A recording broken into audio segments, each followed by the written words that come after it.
Hello, everyone. I want to speak a little bit today about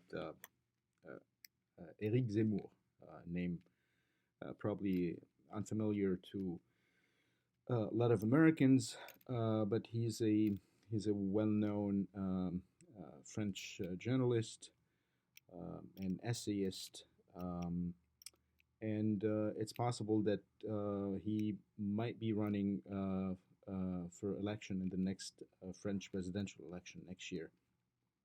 He's been sending signals that he might. We'll see what happens. He is expected to make an announcement either way, one way or another, in the course of this week. On October 25th, Zemmour was confronted by a Muslim woman during a televised visit to his childhood neighborhood of Drancy, um, northern suburb of Paris. Most Americans probably have heard of Drancy, given its notoriety as the site of an internment camp where French Jews usually transited before getting transferred to Nazi concentration camps during the German occupation of France. I personally know Drancy as one of the rapid transit, the RER train B, one of the stops of that train that I go through on my way from Charles de Gaulle into Paris whenever I visit France. Um, it's a community, a commune, I would say, une commune in French, of some 70,000 residents. It is home to a very large population issuing from Muslim immigration. But the Drancy of today is recognizable in Zemmour's telling from the Drancy where he grew up in the 1950s and 1960s. And that was part of the reason why this televised visit happened. The French news station, CNews, organized that visit. Um, I will not bore you with the statistics on immigration and assimilation in France. It's a big problem, obviously. Um, but I will jump straight away into Eric Zemmour's main beef with immigration, which is that the France of his childhood, where immigrants came to Drancy and elsewhere, where they came and melted their identities into the larger French fabric, French social fabric, that France, in Eric Zemmour's telling, is on the verge of disappearing. For this, Zemmour is accused of being violent, sensationalist, provocative, polemical. He speaks of a great civilizational replacement. He speaks of a Muslim demographic colonization of France and the displacement of Frenchmen and their replacement by newcomers inimical to French values. He speaks of a disappearance of a French France and its substitution with a France that is alien to the one he knew and loved, a self hating France, afraid of its history, its cultural accretions, its language, its traditions, its patrimony, its Judeo Christian values. And instantly, Zemmour often channels Charles de Gaulle in his quips, and specifically Charles de Gaulle's quip about France and French culture being the outcome of Judeo Christian traditions and Greco Roman history. That, and this is still de Gaulle, that France is able and indeed perhaps should assimilate individual immigrants, but that it cannot and ought not be expected to integrate an entire people issuing from alien, often inimical cultures. De Gaulle famously wrote in his memoirs that he had given up French Algeria because he could not fathom the idea that one day his village, Colombey les Deux Églises, should be renamed Colombey les Deux Mosquées, literally Colombey of the two churches be renamed Colombey of the two mosques. And if I may, just for a second, inject myself and my observations into this conversation, I'd have to say that I've been visiting France for some 40 years now. I've lived in France for extended periods of time. Um, I've first met France and learned how to savor it and love it and love its language, its history, its cathedrals, its literature, its old stones. I first met this France in my own history and literature books from my childhood growing up in Lebanon. Uh, but I'll have to admit that in the past 40 years that I've been visiting France annually, sometimes again residing there for extended periods of time, I've been finding the France of my childhood and the France of my recollections and the France of my early encounters with her. I've been finding her on each visit. Um, how should I put this? More grotesquely disfigured and changed and unrecognizable from earlier encounters. And so I do understand Eric Zemmour's premise, his defense of his right as a Frenchman to transmit to his children the France that he once knew, the way he knew that France, the way he learned to love her, and the way the he desires to transmit it, not the way the bien-pensants of our modern times wishes to make France out to be. And so on Monday, October 25th, 2021, Eric Zemmour embarked on this televised visit to Drancy, a fact-finding mission perhaps, but essentially to revisit the neighborhood of his French childhood, a neighborhood which had now, in his words, had become overwhelmingly Muslim in the heart of Paris.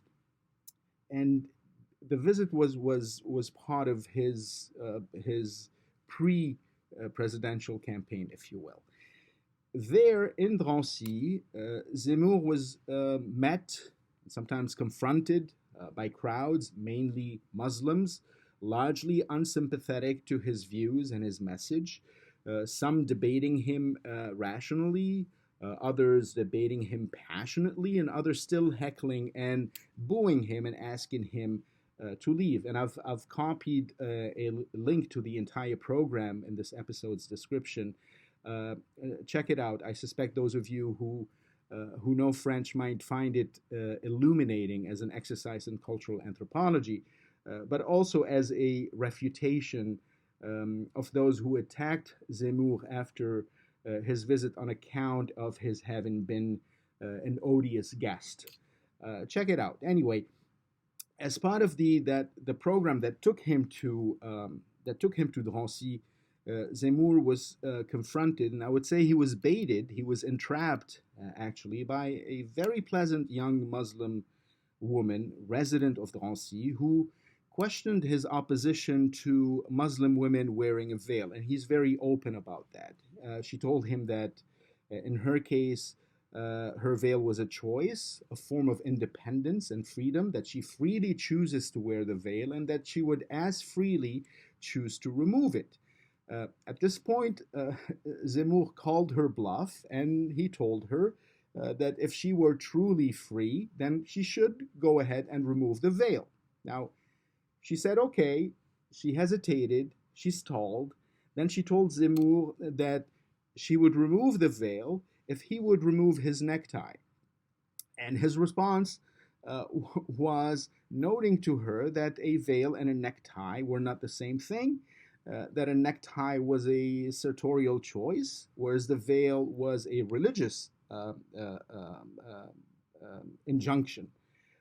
She said no, that is not true, but then in the same breath she says yes.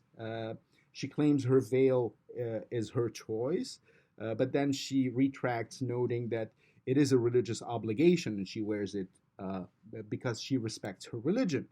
And this back and forth would go on back and forth for a few minutes. Then Zemmour ends up removing his necktie, and the young lady removes her veil, after which all hell breaks loose in the mainstream media.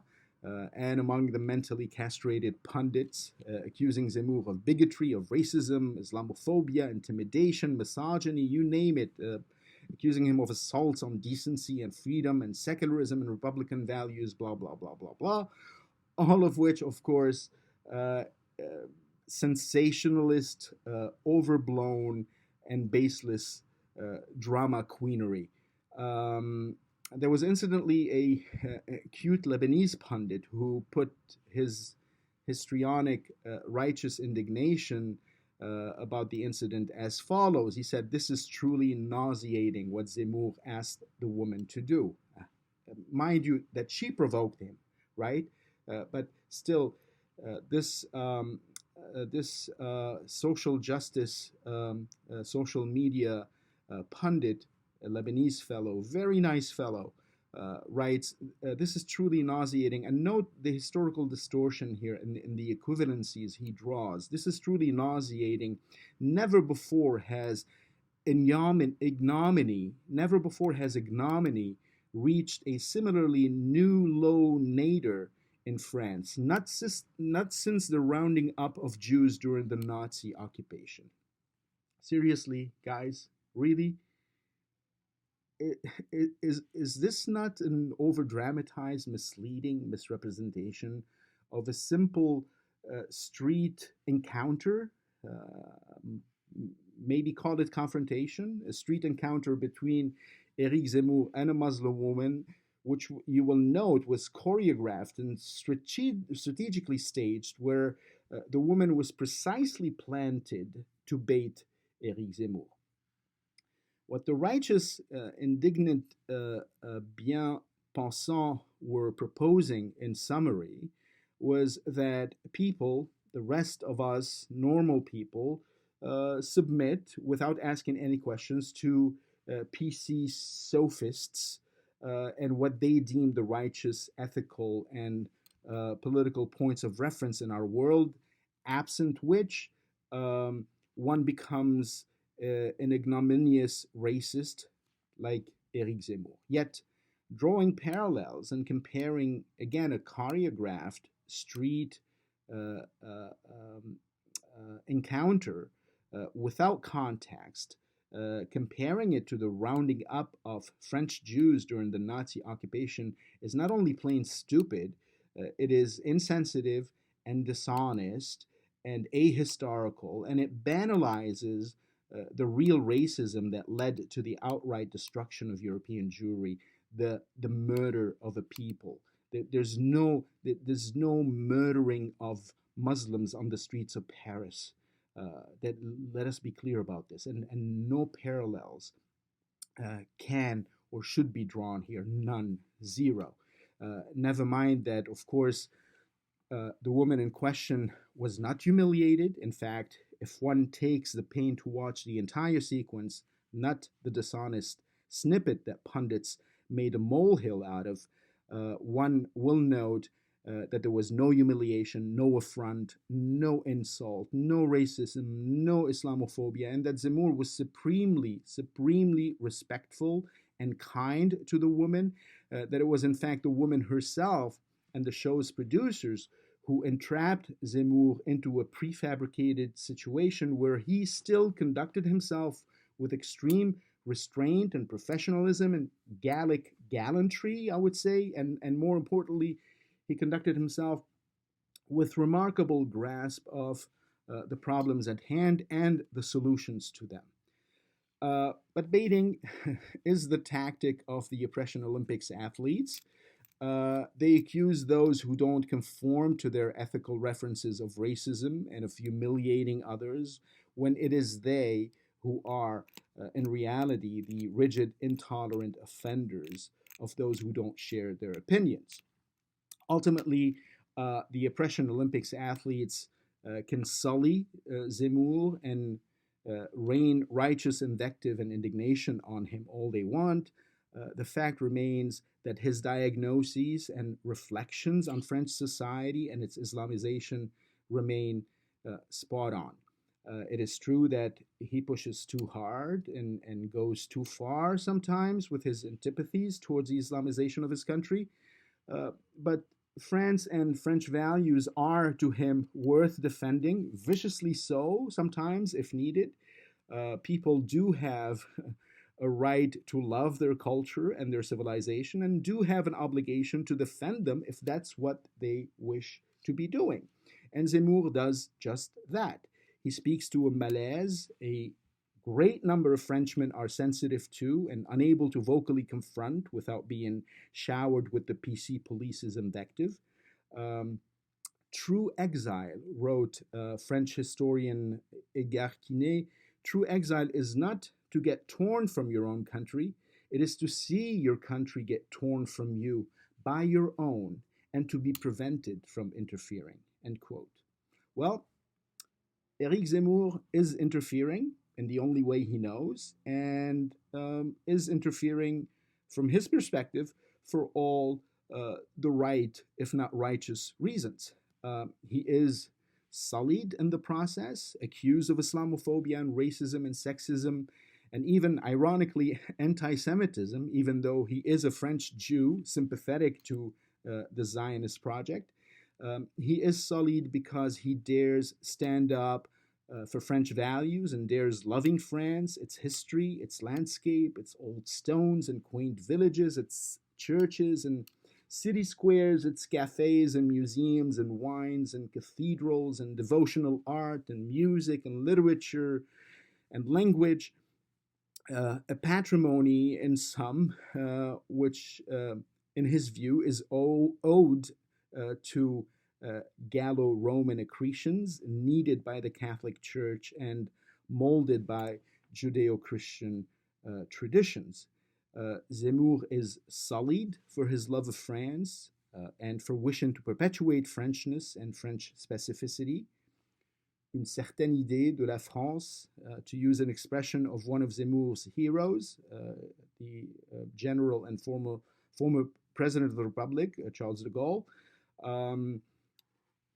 a champion of this certain idea of France that is an outcome of a millennial history, not the spawn of what Zemmour calls North African and Muslim immigration and the modern woke mania of the vivre ensemble, living together, which is to say, the French variant of the accommodation of recent immigrants without requiring the assimilation of recent immigrants. So Zemmour gets sullied for his quote unquote cliched Frenchness, but he couldn't care less.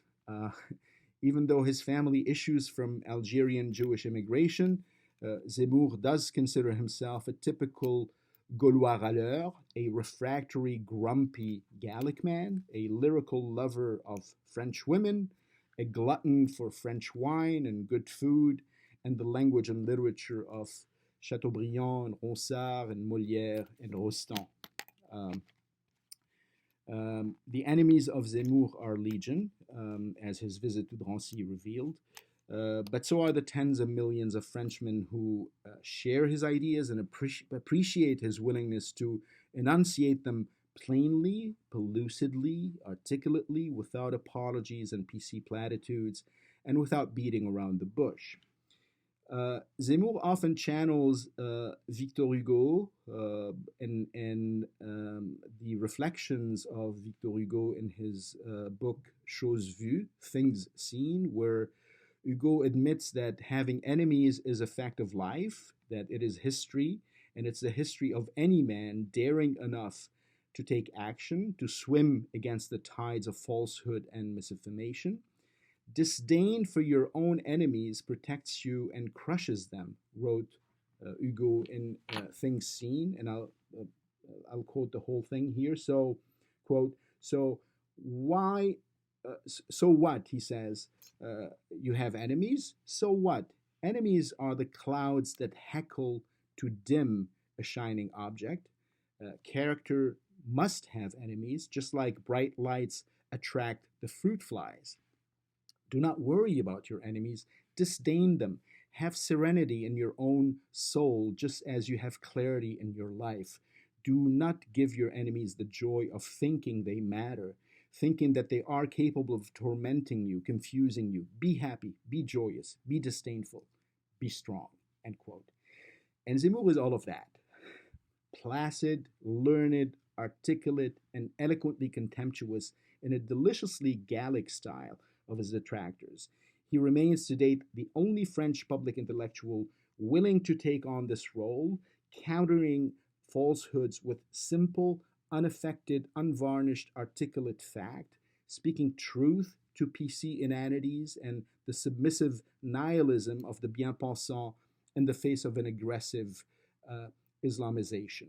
Zemmour slips up sometimes. Sure, he does. Humans slip up. But as he would say, only the bien-pensants never slip up because the bien-pensants are, in fact, the ice. In the end, the woman who baited Zemmour got, in my view, what she was expecting to get, not to say what she deserved. And again, one might disagree with much of Zemmour's prognoses, but seldom can a rational thinking person disagree with his diagnoses on immigration, on Islamization, and on the changing face of France.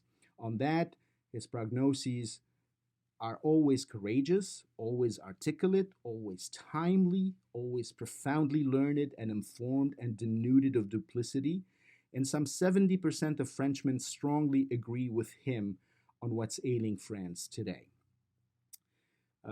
As I said, I've provided the link to the interchange in context. You have the whole interchange within the context of that TV program. If you watch carefully, you will note that Zemmour was indeed entrapped. He took the bait and said what needed to be said, and he was on the mark. Islam is all about orthopraxy and public displays of religiosity. The woman in question may be entitled to dress as she wishes. Indeed, she is entitled to, we're all entitled to dress as we wish, and she's entitled to display her religiosity as is expected of her by her creed. But she also has obligations to French norms and French laïcité, which is very different from secularism.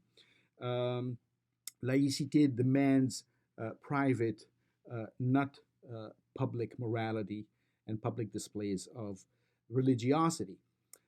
Finally, I wish to say a few words of my own, my take on those who claim that the way we dress is not an expression of our identity, our religious identity, and that a public display of a veil, a beard, a kippah, a cross is just sartorial, innocent, and not a cultural religious expression. Well, that is wrong. I disagree.